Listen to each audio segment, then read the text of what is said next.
कभी अपने जीवन में ठहर कर सोचिए, क्या हमने सच में जीना सीखा है या सिर्फ भागना। सुबह उठते ही मोबाइल की स्क्रीन, ऑफिस का दबाव, घर की जिम्मेदारियां, रिश्तों का बोझ, भविष्य का डर। हमारा हर दिन एक दौड़ बन चुका है, लेकिन मंजिल कहाँ है ये किसी को नहीं पता। मन बेचैन है, नींद अधूरी, मुस्कान नकली। हम बाहर से मुस्कुरा रहे हैं, लेकिन भीतर कोई रोज चुपचाप रो रहा है। यही है आज का सबसे बड़ा रोग, तनाव।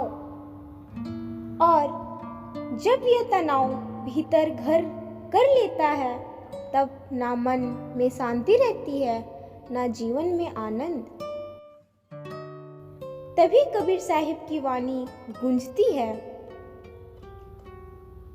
मन का रांदा तो क्या रांदा, तन रांदे क्या होय। मन ना रांदा तो क्या रांदा, तन रांदे क्या होय। मन रांदे सब थोक है, तन रांदे सब खोए कबीरा, तन रांदे सब खोए। कबीर कहते हैं, अगर मन को नहीं संभाला तो कुछ भी नहीं संभल सकता। तनाव वही जन्म लेता है जहां मन नियंत्रण से बाहर हो जाता है। तनाव का असली कारण क्या है? कबीर कहते हैं, जहां मन नाही वहां दुख नाही। तनाव का बीज हमारे मन के भ्रम में है। हम मान बैठे हैं कि सुख बाहरी वस्तुओं में है, धन में, पद में, लोगों की प्रशंसा में। और जब ये नहीं मिलता तो भीतर एक अदृश्य आग जलने लगती है, जिसे हम स्ट्रेस कहते हैं। लेकिन असल में तनाव कोई बाहरी वस्तु नहीं, वह तो हमारे मन की भ्रमित गति है। जैसे बंदर डाल डाल कूदता है, वैसे ही हमारा मन हर चिंता पर कूदता रहता है। अगर ऐसा हो गया तो वो मुझसे नाराज क्यों है? कल की मीटिंग में क्या होगा? लोग क्या सोचेंगे? कबीर कहते हैं, मन माया में फंसा रहा, मन माया में फंसा रहा, दुख पावे दिन रैन। अर्थात जब मन माया में बंधा रहता है, तब व्यक्ति दिन रात दुखी रहता है। तनाव कैसे जन्म लेता है? एक पिता सोचता है, परिवार की खुशी के लिए मैं मेहनत कर रहा हूँ, लेकिन जब वह घर लौटता है तो उसका चेहरा थका हुआ होता है और वह मुस्कुराना भूल चुका होता है। उसका बच्चा कहता है, पापा आप हमेशा व्यस्त रहते हो। और तभी पिता का दिल भीग जाता है। यह दृश्य सिर्फ एक परिवार का नहीं, यह आज हर घर की कहानी है। कबीर ने कहा था, माया मरी ना मन मरा, मर मर गया शरीर। माया मरी ना मन मरा, मर मर गया शरीर। आशा तृष्णा ना मरी, कह गए दाश कबीर, कह गए दाश कबीर। तनाव का दूसरा नाम है अधूरी इच्छा। इच्छा पूरी हो जाए तो और की लालसा, ना हो तो दुख। और इस अंतरहीन चाहत के बीच मन की शांति धीरे धीरे मर जाती है। कबीर कहते हैं, मन के माटे सब माटे, मन ना माटे कोई। मन के माटे सब मटे, मन का माटे कोई। जो मन माटे आपना, सो साहिब मिल होय, सो साहिब मिल होय। अर्थात जिसने अपने मन को जीत लिया वही ईश्वर से मिल गया। तनाव को मिटाने के लिए बाहरी बदलाव नहीं बल्कि भीतरी अनुशासन चाहिए। तनाव का समाधान बाहर नहीं अंदर है। बाहर की परिस्थितियां हमेशा बदलेगी, कभी सुख, कभी दुख, कभी सफलता, कभी असफलता। लेकिन अगर मन स्थिर है तो ये सब केवल लहरें हैं और तुम सागर। कबीर कहते हैं, साईं इतना दीजिए जामै कुटुम समाए।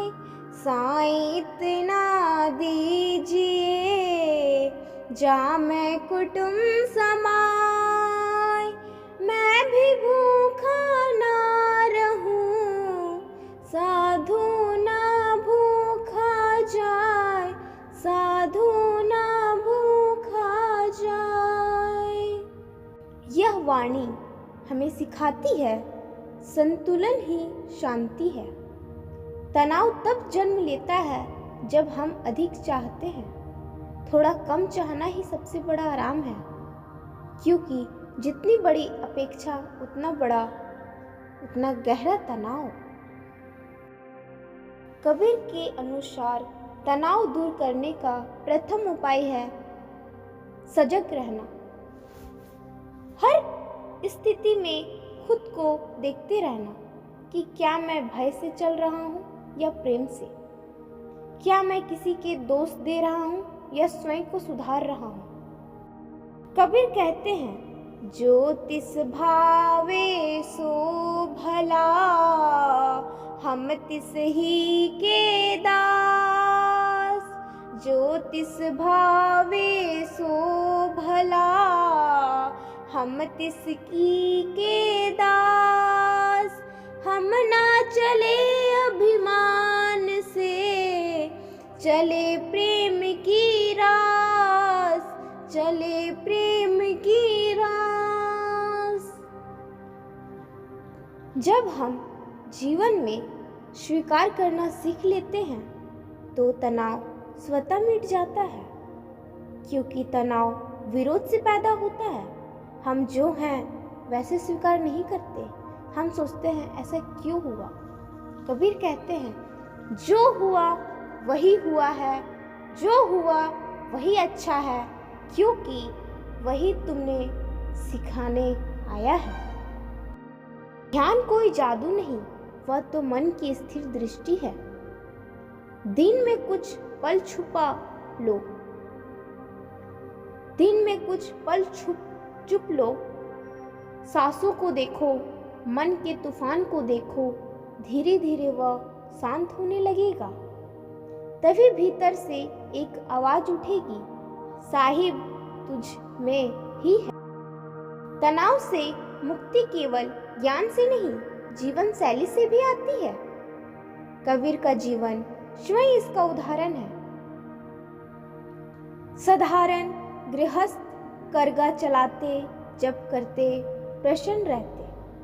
उन्होंने कभी भागकर नहीं बल्कि जीवन के बीच रहते हुए शांति पाई है। कबीर सिखाते हैं, सरल जीवन अपनाओ।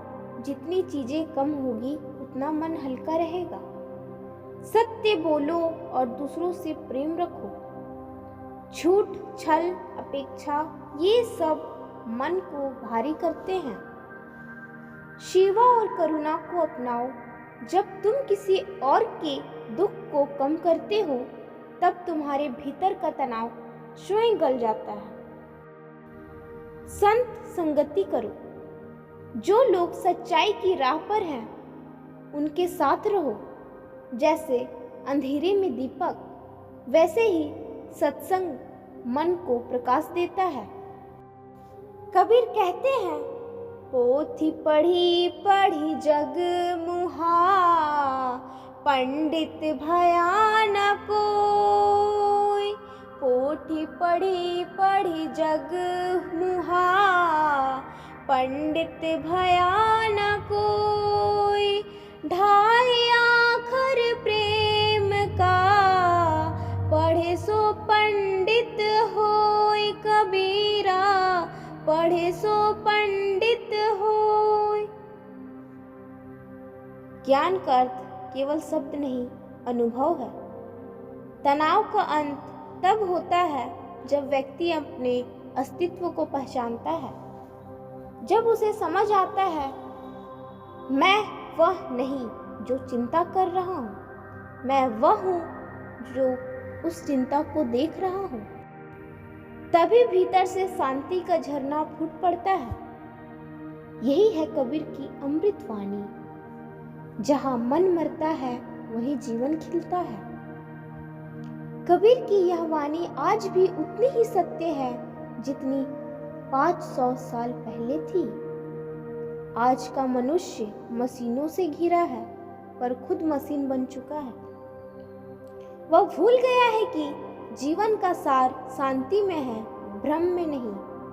अगर तू सच में तनाव से मुक्त होना चाहते हो तो कबीर की यह वाणी याद रखो, जहाँ मन नाही वहाँ दुख नहीं। जब मन ईश्वर में स्थिर होता है तब कोई चिंता नहीं रहती। तब जीवन का सत्संग बन जाता है। हर श्वास में राम गूंजता है, हर पल में शांति बसती है। मित्रों, कबीर का मार्ग कठिन नहीं, बस सच्चा होना चाहिए। तनाव मिटाने के लिए संसार को नहीं, अपने मन को बदलो। थोड़ा ठहरो, थोड़ा मुस्कुराओ, थोड़ा भीतर झांको। वही तुम्हारा साहिब बैठा है शांति बनकर। मन के माटे सब मटे, मन के माटे सब मटे, मन ना माटे कोई। अगर कबीर जी की अमृत वाणी से आपको अगर कुछ सीख मिली तो वीडियो को ज़्यादा से ज़्यादा लोगों तक शेयर करें, सब्सक्राइब करें, लाइक करें और प्यारा सा कमेंट करें। जय कबीर महाराज। धन्यवाद।